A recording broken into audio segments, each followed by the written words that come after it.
On to another crisis. The Gaza Health Ministry says more than 60,000 Palestinians have been killed in the 21 months of war. These latest figures come as a group of UN-backed experts warns that the territory is now on the brink of a full-scale famine. They also warn that aid drops alone will not be enough to address widespread starvation. DW has spoken to Palestinians about the daily struggle to find food. The report from Mohammed Al-Madhoun in Gaza and Tanya Kramer in Jerusalem. In the summer heat, a sea of tents in the middle of Gaza City. Most of Gaza's population has been displaced. After almost 2 years of war, they are left with nothing. Hunger and malnutrition are spreading throughout Gaza.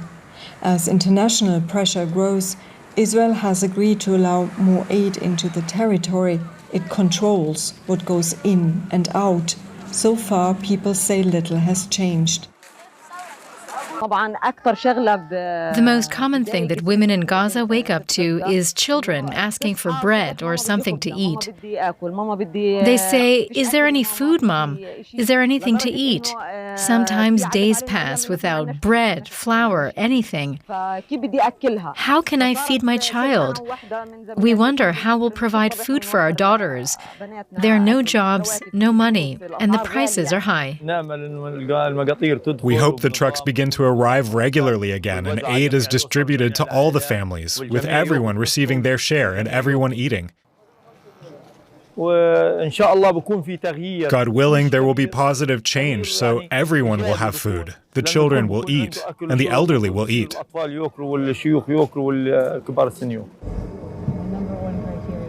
Many say that the aid distribution system has collapsed. They either have to risk their lives to get a food package at the Israel-backed Gaza Humanitarian Foundation's distribution sites or chase trucks carrying supplies.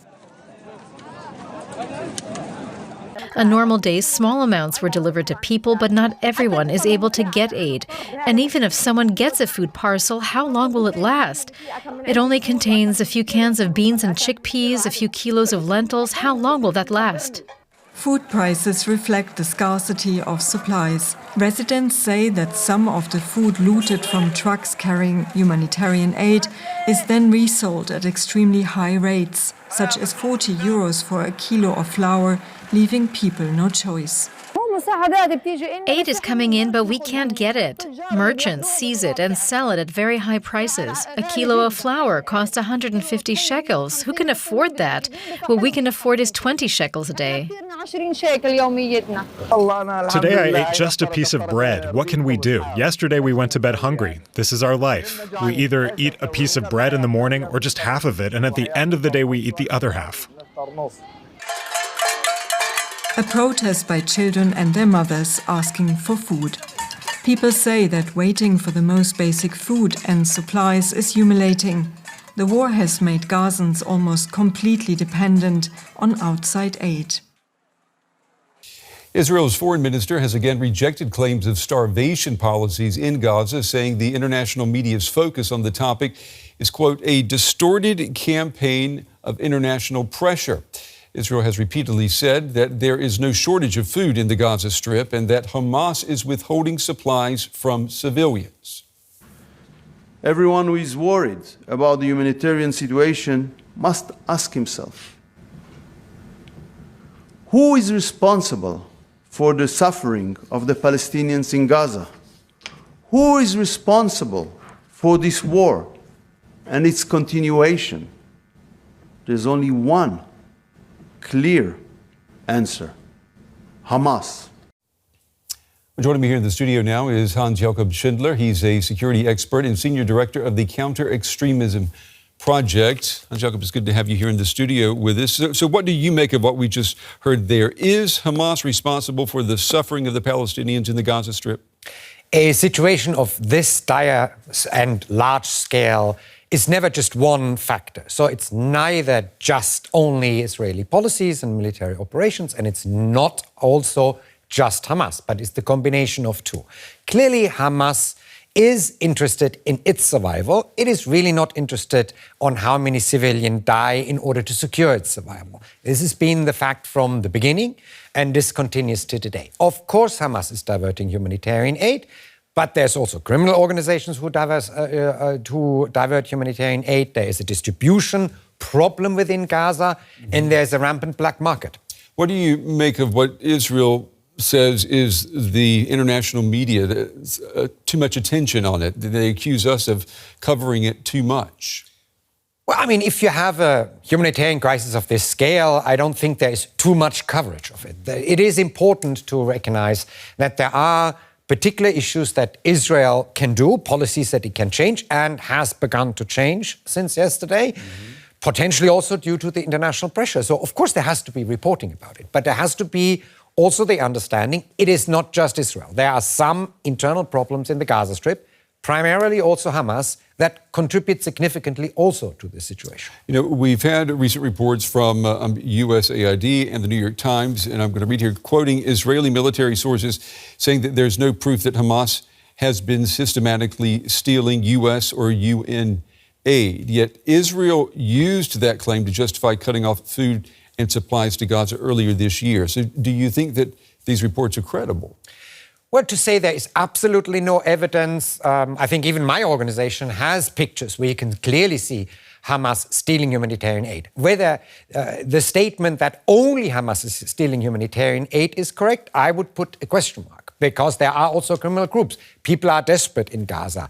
Humanitarian supplies get raided by simply people who, A, want to sell them on the black market in addition to Hamas, and B, just are desperate to get some food. But when you say criminal groups, though, are you talking about Palestinians or are you talking about Israelis? No, criminal groups within Gaza. I mean, Gaza had, of course, Hamas as its power structure, but it also has clans and criminal organizations who are responsible for the smuggling even before October 7th. So there is a criminal underground, as you will have in any other place where 2 million people live together. And do we know then for sure that that is what is happening to this aid? I mean, is it ending up on the black market?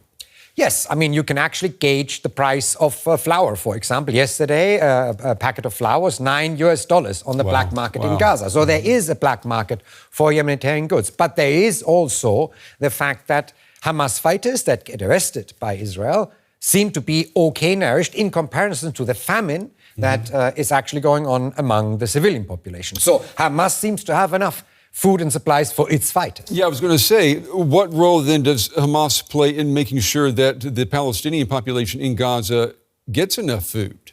This is not the point of Hamas' strategy. Hamas' strategy is to increase the international pressure on Israel. During the large-scale military operations... Even if people starve to death? Even if people starve. If you remember, just before he was killed, Haniyeh, when he was informed that his own son died in Gaza, he showed no emotions. And he said, this is the justification for the war. We need to all sacrifice. That means, he really means, Palestinians have to all sacrifice. Hamas is not a Palestinian liberation organization. Hamas is an Islamic terror organization who wants to conquer the Gaza Strip and the Palestinian territories. However many Palestinian civil lives this will cost. So in this crisis, this starvation crisis, almost famine, what organization, what power, what force is representing and rooting for the Palestinian people then if it's not Hamas? On the Palestinian side, there's really no one. That's the problem that we have. I mean, what we see right now is we have the Gaza Humanitarian Foundation, who clearly has a massive distribution problem and whose distribution sites have become a site where a lot of people died because of panic, but also because Hamas made it very dangerous to actually get to those sites. We have the UN not being at the moment in operations. We will now have airdrops, which have their own inbuilt problems. Last time airdrops were done in the Gaza Strip, people got killed because they rushed towards the supplies before they actually hit the ground and got killed by them. So there needs to be a wholesale reorganization of how aid enters Gaza and especially how aid is securely and verifiably distributed to the population in Gaza inside the Gaza Strip. How much hope do you have in this cooperation between Jordan and Germany that was announced yesterday? They're going to try to get aid into the territory. Is that going to make much of a difference? Airdrops cannot alleviate a crisis of this scale. At the moment, where everything from children's food to medical supplies is missing, anything is better than nothing. Yeah. But airdrops are not the solution. It needs to be on the ground, secured, spread out distribution sites. Yeah. Hans-Jakob Schindler, as always, Hans-Jakob, good to have you here in the studio. We appreciate you putting all of this into context for us. Thank you. Thank you. I'd like to welcome Jorge Moreira da Silva. He's Executive Director of UN Ops, the United Nations Office for Project Services. Thank you so much for taking the time to speak with us. We now have Israel letting more aid into Gaza. The UN, though, has warned that it is not nearly enough. How much more aid do people in Gaza actually need right now? Well, we would need at least to go back to the levels that we were able to provide during the ceasefire. And at the time, you remember, the UN succeeded in bringing massive support to the people with very short notice. So it showed that our logistic capacity was there. What we were missing was the political will. So that's what we need now. The improvements from the last 3 days are improvements, but are a small fraction of what the people need. In the last 3 days, only 400 trucks managed to be offloaded in Gaza.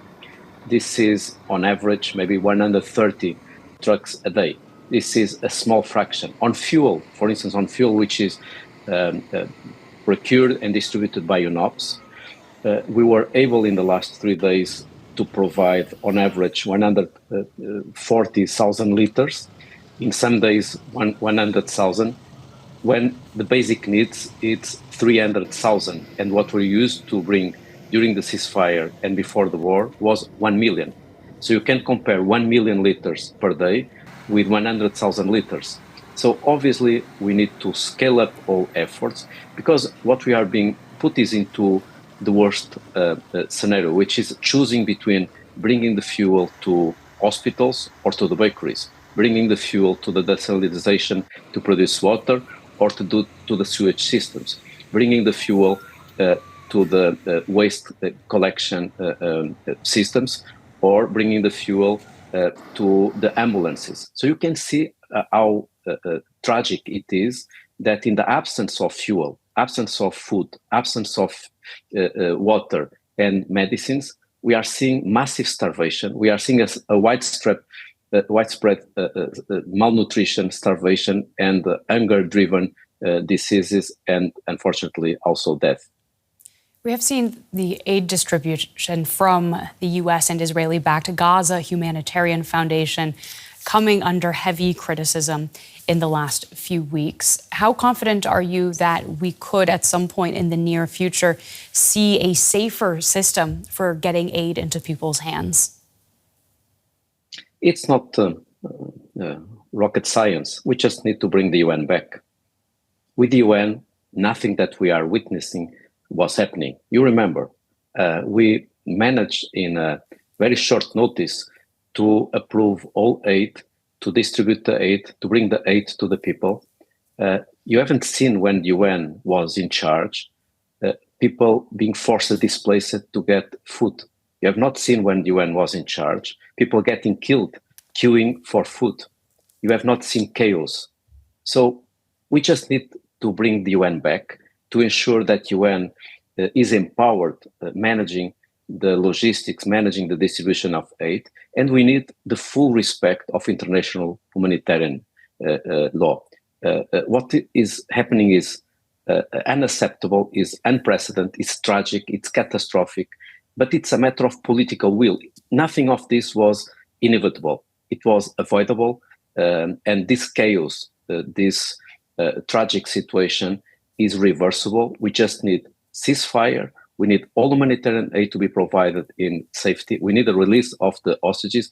And we also need success in the negotiations in New York on the two-state solution. Mm-hmm. Israel has long maintained that it is Hamas that is withholding aid from the Gazan population. Does that reflect what UN Ops has seen when it's been operating on the ground? Well, I can only speak from the UN. and from UNOPS particularly, but also based on the data that I'm getting from my colleagues from other UN agencies. The UN has managed to bring the aid directly to the people. That's the advantage of using UN and its capillary and granular capacity to provide aid. And we also put in place a system, a monitoring, tracking system to ensure transparency and accountability. If you go to the website 2720, you will see the number of trucks, the number of consignments, the number of consignments that were approved and rejected.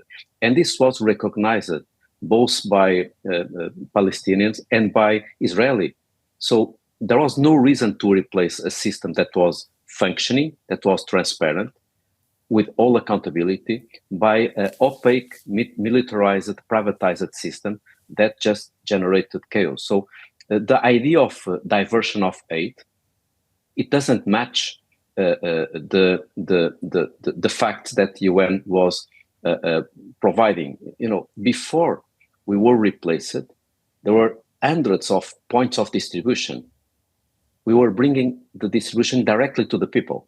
Now the distribution is done in 2, 3, 4 places, with looting, with a massive displacement. So it's chaotic, and this chaos was totally avoidable. So I have hope, because I've seen what the political pressure is resulting in, with all political will, with all partners engaging with Israel.